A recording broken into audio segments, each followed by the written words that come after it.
Heartbeat Alaska is made possible by the following. By Coca-Cola, serving Alaska quality soft drinks since 1937. By the Alaska Commercial Company, Alaska's supplier of food, family apparel, and general Alaska merchandise since 1867. And by Chugach Alaska Corporation, committed to profitability, celebration of their heritage, and ownership of their lands. There's a heartbeat, louder than thunder, revolution is in the air.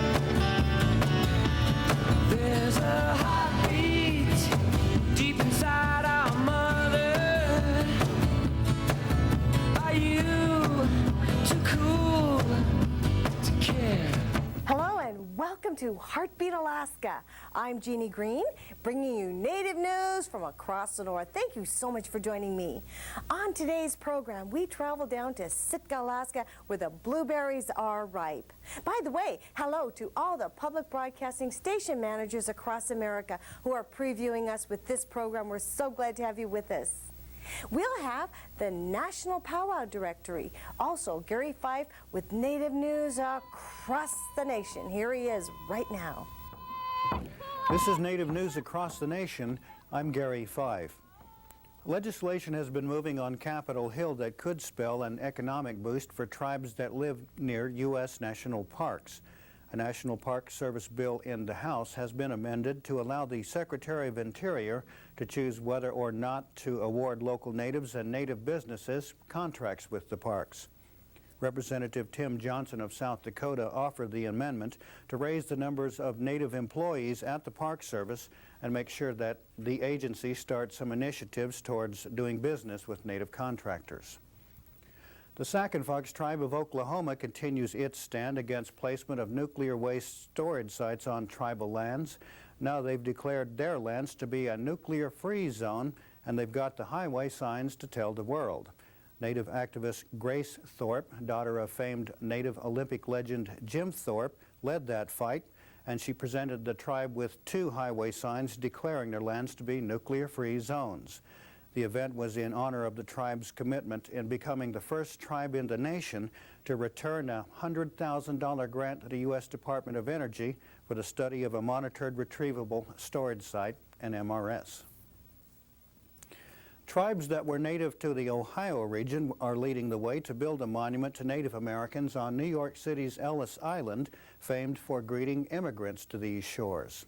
The Lenni Lenape, Cheyenne, Wyandot, and Miami tribal leaders are hoping to unveil such a monument next year. The tribes were contacted by the Interior Department after 3 burials belonging to their ancestors were discovered on the island. Now the tribes want to honor those 3 by erecting a life-size statue of them, and they'll be returned to the earth this fall. Also this fall, natives from around the state of Alaska will be taking part in a 2-day workshop on the use and future of marine mammals. The workshop is titled Cultural Interface, Principles, Policies, and Protocols. The title means they'll be taking stock of where marine mammal users are and how to deal with increased requests from the outside about their traditional knowledge of mammals such as seals, whales, polar bears, and walrus. The session will convene September 13th and 14th at the Rural Cap Office in Anchorage, Alaska. A small band of natives from rural Louisiana have been battling for nearly 10 years to gain recognition as a tribe in the eyes of the federal government, and now that fight may be nearing an end. The Homa tribe has never signed a treaty with the U.S. government, and it was forced from its ancestral homelands in 1806. The tribe was once thought to be extinct, but it was able to document its lineage in the 1950s. It filed its federal recognition petition in 1985, and according to sources at the Bureau of Indian Affairs, a final decision is expected sometime this summer. In Iowa, the state Supreme Court has upheld the state's right to protect the graves of Native Americans. In a ruling early this month, the court said state agencies could block backers of a costly housing development, and those builders had no right to disinter the human remains and build in the area where the remains were located. The issue is whether lands in Story County, Iowa that contained documented burial mounds could be used for the new homes. State archaeologists say the remains were of woodlands peoples, at least 1,000 years old. And finally, country music singer Crystal Gale has teamed up with some Native American dancers, and they've been turning up in her music videos. Gale, who is 1/4 Cherokee, has worked with Dennis Alley and the Wisdom Indian dancers of Phoenix, Arizona. Gale, who is proud of her Jalagi heritage, says she's particularly proud of a song called 3 Good Reasons about a single mother struggling to support 2 young children. This is Native News Across the Nation, and we'd like to greet television station managers who are seeing Heartbeat Alaska for the first time. We hope you find our program both enjoyable and useful. For Heartbeat Alaska, I'm Gary Fife.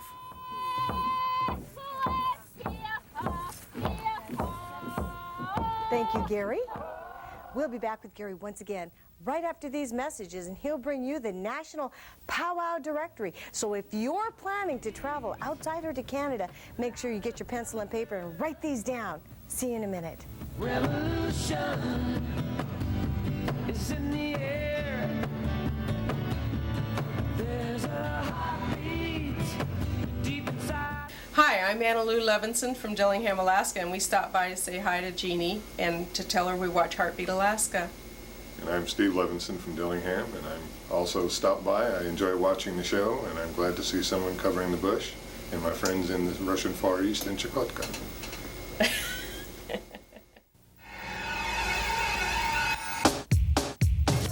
No matter if you like it mild and sweet, or if your favorite foods are hot and they're spicy, Coca-Cola Classic fits every mood. With every kind of food, there's always Coca-Cola, yeah. Coca-Cola, always Coca-Cola. There's a heartbeat. Heartbeat Alaska is made possible by TCC, a joint venture with Chenega Bay, Tutitlik, and Chugach Alaska Corporation. Through SERVS, Ship Escort Response Vessel System, providing tanker escort services in Prince William Sound, protecting our environment. Chugach Alaska Corporation. There's a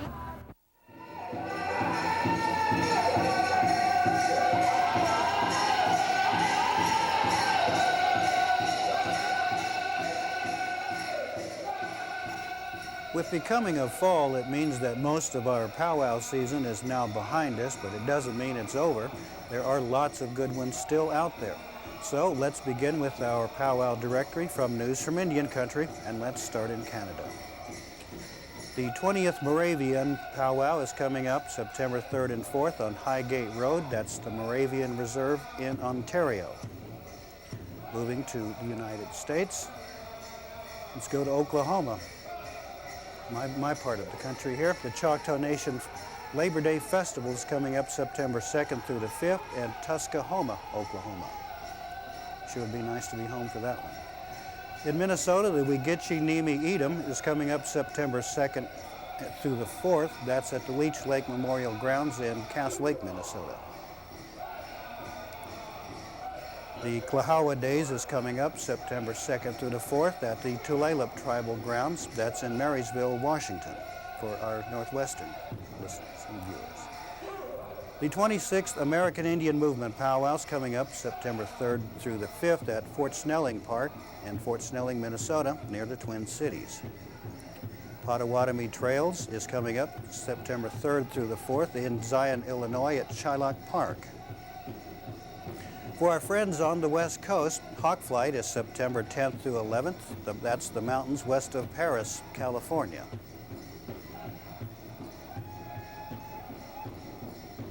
For our friends in New England, Mohawk Trail is September 3rd through the 5th at Indian Plaza in Charlemont, Massachusetts. In the Southwest, the 48th Navajo Contest is coming up September 7th through the 11th in Window Rock, Arizona at the fairgrounds. Back down in the southwest, in my part of the country, North Little Rock, Arkansas, they'll be dancing for the Big Rock September 2nd through the 4th. That's in Burns Park in Little Rock. In Welpinette, Washington, the Spokane Labor Day Festival is coming up the 2nd through the 4th of September. That's at the Powwow grounds there. Back home in Oklahoma again, in Eufaula, Oklahoma, the 8th Labor Day Festival is coming up September 2nd through the 4th. That's the East Side Ballpark there in Eufaula. Thanks for watching us and staying with us for our News from Indian Country National Powwow Directory. Let's go back to Jeannie, and we'd like to thank everyone here who's been watching us. And we'd like to know more information about your powwows and festivals, and believe me, we'll try and get them pronounced correctly for you.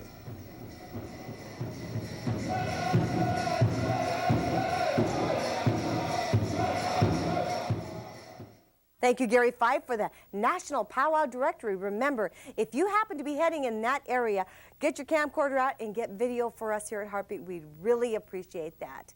We appreciate video from all over, like from Geraldine Williams from Sitka. She went berry picking recently, and let me tell you, the berries are ripe.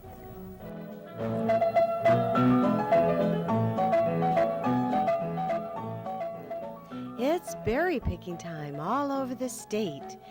Experienced berry pickers like Jerry Williams do it the native way, poking holes in a coffee can and stringing it around her neck, and off she goes.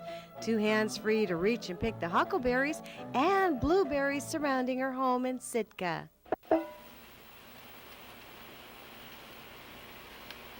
When she's not berry picking or fishing, she caught 2 cohos yesterday, or deer hunting. Jerry works for Search, a community health office in Sitka. She was born in Klawock, but has lived in Sitka for the past 15 years, a community of around 8,000 people. This year, Jerry Williams has another reason to pick gallons of berries, or should we say barrels of berries. Her mother passed away 2 years ago. She'll be honoring the Eagle clan with the payoff party potlatch soon.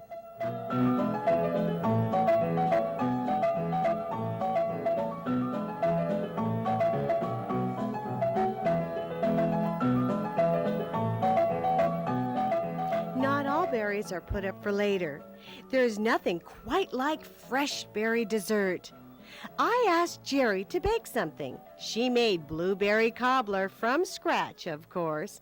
By the way, I have the recipe. I have more video coming. Those berries look so fantastic from Sitka. Oh, we missed the salmon berries because they were ripe in July. If there are berries near your area, get your camcorder out. I want to see exactly what type of berries you have, and of course I want to sample them. Let's sample some good native music, the Athabascan Fiddlers.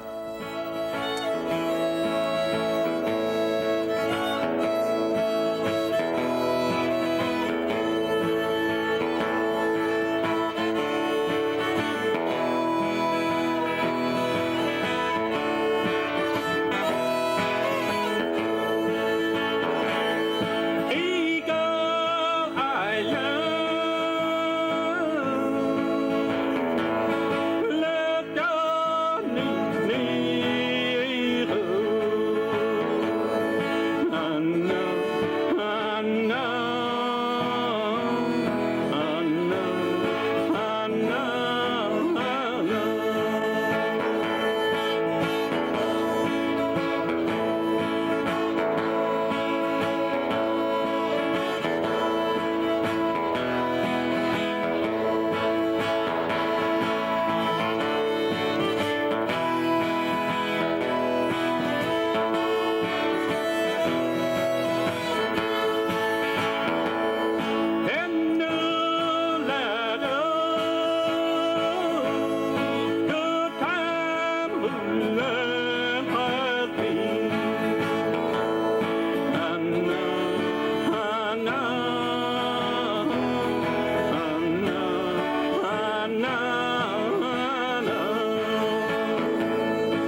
Thank you so much, Bill Stevens and Francis Williams, the Athabascan Fiddlers, very popular here in Alaska and apparently across Canada as well. We heard from some viewers in Labrador from the village of Makavik.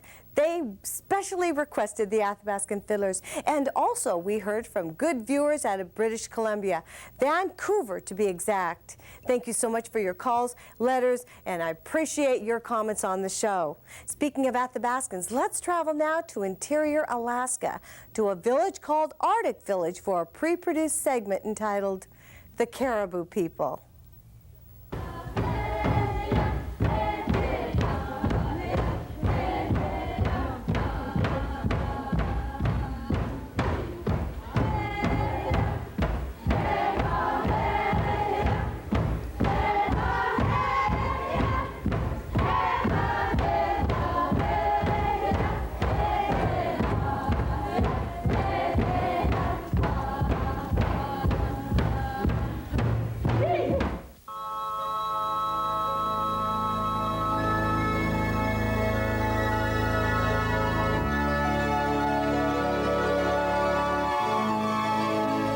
On the edge of the Brooks Range, 110 miles above the Arctic Circle in Alaska, Arctic Village is tucked into the Chandalar River Valley.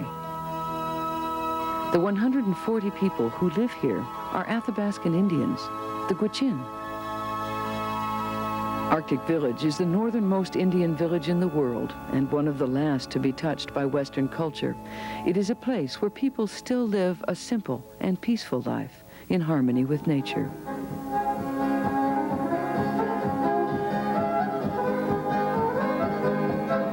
The people of Arctic Village have decided that the best way to keep their traditional culture alive is to invite in new cultures, to observe, to learn, to participate as tourists. Hi! Tourists are already landing at the village airport in order to catch their flight into the Arctic National Wildlife Refuge. Now they will be invited into the village to experience the Gwich'in way of life firsthand.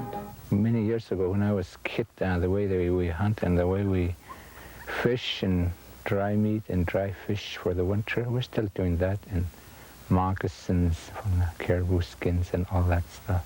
So we can show all these to the tourists. We still live off the land, we still got our language, and we still do most of our diet is from wild animals. 75% of our diet is wild animals. Most of it include porcupine caribou herd. The porcupine caribou herd, 180,000 strong, migrate from Western Canada through the nearby Arctic National Wildlife Refuge. The Gwich'in have relied on this herd for thousands of years for food, tools, and clothing.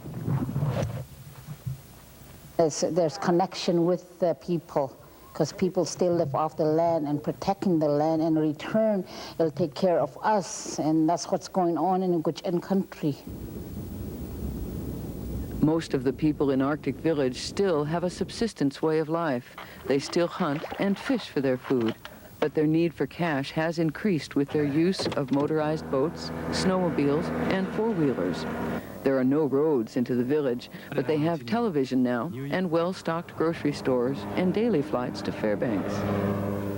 Still, the pace is slow, and life is rich, even though there is little money.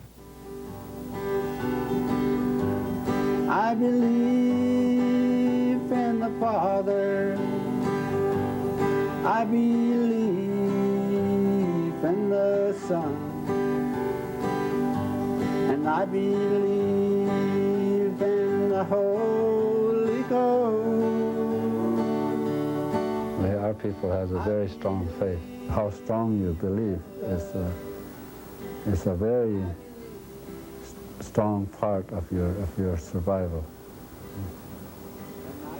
And our people have a hard time believing in money, because out here it's impractical. Get out in the woods and you get in trouble. All the money in the world is not going to save you. It won't even burn good, you know. So you're relying on yourself. With money, it's not like that. You're relying on everybody else except yourself. So it's a very different concept. One of the guys come to me and say that, say something about you want more developments and more jobs and more money. Why did you don't want that live that way? You're so poor. Well, what did they mean? I don't understand what they meant when I'm poor. I'm healthy, and not only myself, my peoples are healthy. The way we live, it's not that's a rich life we have. And I know he's talking about his own culture, but I'm not agree with it. The Gwich'in feel that the tourism industry can bring some needed cash into the village economy with little impact on their traditional way of life. And we can show them how we live and what we got, like arts and craft. And all we want is to make them happy.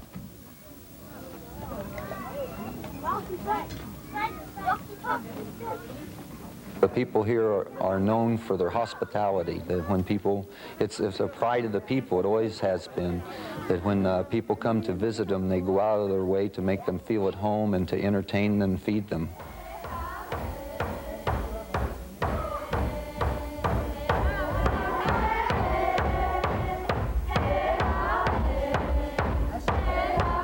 There is a summer youth program for the teens in Arctic Village, teaching them the traditional dances and customs so that they can entertain the tourists and help to preserve their cultural heritage for another generation. The Gwich'in believe that they have something valuable to teach the rest of the world about respect for the elders, for the traditions, and for the environment.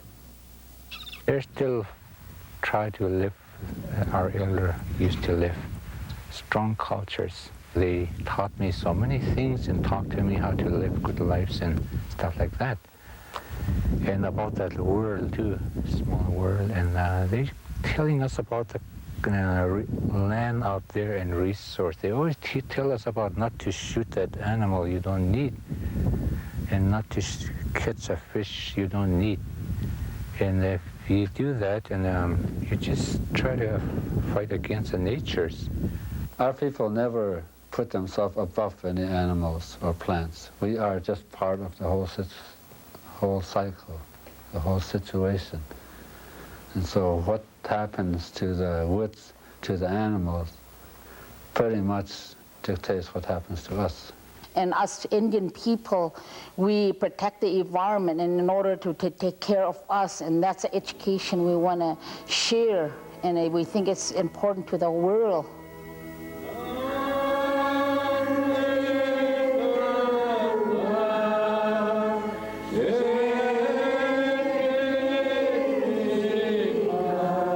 Gilbert, the chief of the village, is also the Episcopalian minister.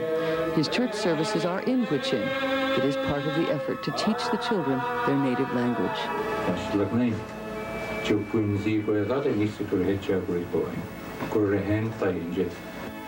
Just like my mother told me, she taught the Indian language, but the strong word she uses, shijut saltik, kunzi etak anti, that means that's my language.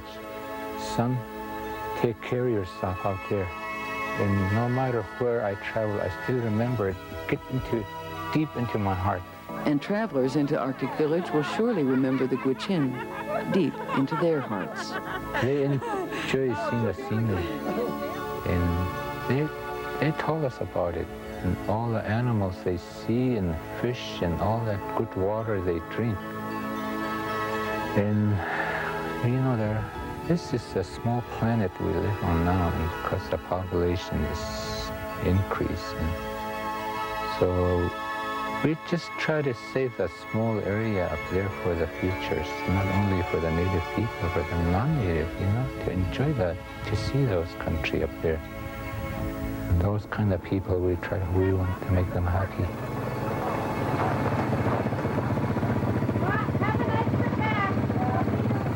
Always remember us too, in a way.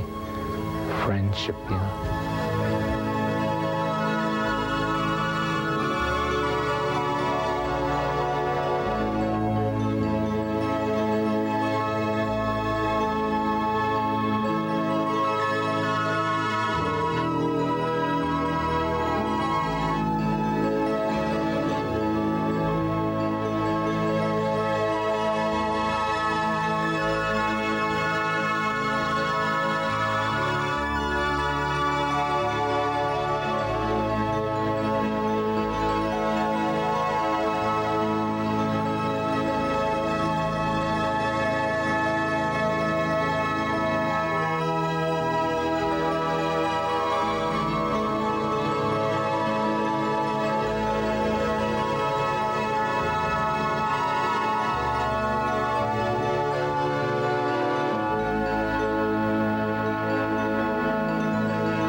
From Yakutat to Barrow, Alaska newspapers publish news that makes a difference in your community. Information about events and activities that is timely, accurate, and dependable. Stories about people who make the news in your community. Stories about world events that affect your community. And stories that reflect the diversity of all Alaskans. If it makes a difference in your community, you can read about it in an Alaska newspaper. Subscribe now.